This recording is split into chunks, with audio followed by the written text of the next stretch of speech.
దయచేసి మనం గమనించవలసిన విషయం ఏంటంటే, మనం ఎంత భక్తి చేసినా, ఎన్ని వాక్యాలు చెప్పినా, ఎంతగా పాటలు పాడినా, ఎంతగా పరిచయం చేసినా, దేవుడి కొరకు మనము ఎన్నెన్ని చేసినా వాటన్నిటినీ ప్రజలు మర్చిపోతారేమో, కానీ ప్రజలు ఎదుట మనము ఎలా జీవించామో, ఏ విధంగా పరిచయం చేశామో, దేవుణ్ణి ఏ విధంగా ప్రేమించామో, ఏ విధంగా వినయముతో విధేయతతో బ్రతికామో, మన యొక్క బ్రతుకు, మన యొక్క జీవన విధానము ప్రజలు ఎప్పటికీ మర్చిపోరు. దేవుని స్తోత్రం, హల్లెలూయా. కాబట్టి ఈరోజు వాక్యం ఇచ్చిన ప్రతి ఒక్కరూ గ్రహించవలసిన విషయం ఏంటంటే, ఆ అపోస్తల కార్యం 20వ అధ్యాయంలోనే 3 సంవత్సరములు మానక ప్రతి ఇంట దేవుని గురించి పౌలు గారు సువార్త పట్టించినట్టుగా మనం అక్కడ చూడవచ్చు. అంటే దాదాపుగా 1000కి పైగా ఆయన వాక్యాలు బోధించడం జరిగి ఉంటుంది. అనేకమైన విస్తారమైన సువార్త పట్టించడం జరిగి ఉంటుంది. ఆయన ప్రజలతో అంటున్నాడు, నేను చేసిన అద్భుతాలు జ్ఞాపకం చేసుకోండి అంటున్నా. దేవుని పేరట నేను చేసిన ఆశ్చర్యమైన కార్యాలను జ్ఞాపకం చేసుకోండి అంటున్నా. అద్భుతాలను జ్ఞాపకం చేసుకోండి అంటున్నా. ఆయన అంటున్నది ఏంటి అంటే, నేను ఎంత వినయంతో విధేయతతో దేవుని సేవించానో, నేను మీ ఎడల మీ మధ్య ఎలా జీవించానో అది జ్ఞాపకము చేసుకోండి అని అంటున్నాడు. అపోస్తలుడైన పౌలు గారి ద్వారా ఆయన యొక్క నడికట్ల ద్వారా ఆయన ఏటినైతే ముట్టాడో ఆ యొక్క వస్త్రము ద్వారా కూడా అద్భుతాలు జరిగినట్టుగా మనం చూడవచ్చు. ఆయనను బట్టి, ఆయన చెప్పిన మాటలను బట్టి, దేవుని పేరిట ఆయన చేసిన అద్భుత కార్యాలు, ఆశ్చర్యమైన కార్యాలను బట్టి కొన్ని సందర్భాలలో మాంత్రికులు సైతము వారి యొక్క పుస్తకాలను తగలబెట్టినట్టుగా మనం చూడవచ్చు. అనేకమైన అద్భుతాలు దేవుడు ఆ వ్యక్తితో ఏ విధంగా జరిగించాడో మనం చూడవచ్చు.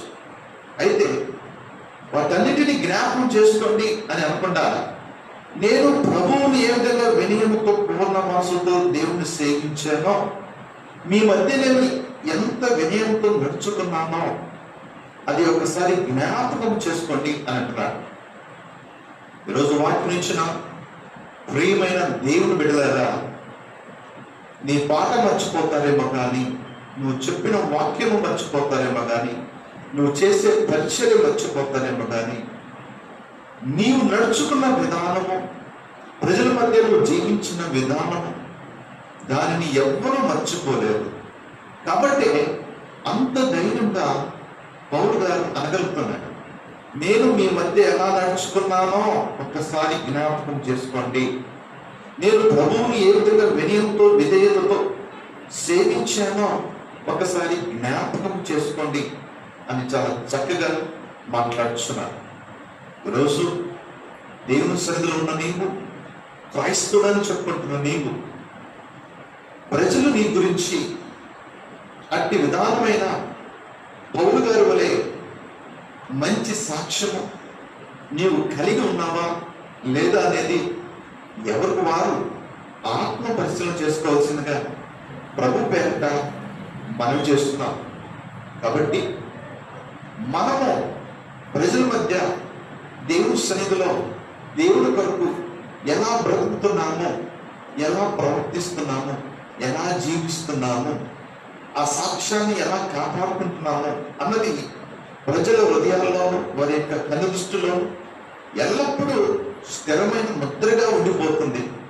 కాబట్టి సాక్ష్యాన్ని కాపాడుకోవాల్సిందిగా మన సాక్షిని ప్రశ్నించుకుంటూ వాక్యానుసారంగా ఆత్మానుసారంగా జీవిస్తున్నామా లేదా అనే విషయాన్ని పరిశీలన చేసుకుంటూ పౌలు గారి వలె ఎవరికి వారు మరి ముఖ్యముగా ప్రజల మధ్య, సంఘము లోపల, సంఘము వెలుపల, కుటుంబ సభ్యుల మధ్య, బంధుమిత్రులు, రక్త సంబంధులు, ఇరుగు పొరుగు వారి మధ్య దేవుని యొక్క నామానికి మహిమకరంగా జీవించే ఆ యొక్క వినయము, ఆ యొక్క విధేయత దేవుడు నీ నుండి కోరుకుంటున్నా ఆ మొదటి ప్రేమ నీవు కలిగి ఉండాలని ఈరోజు వాక్యం ద్వారా దేవుడు ప్రతి ఒక్కరితో చాలా చక్కగా సూటిగా మాట్లాడుతున్నారు.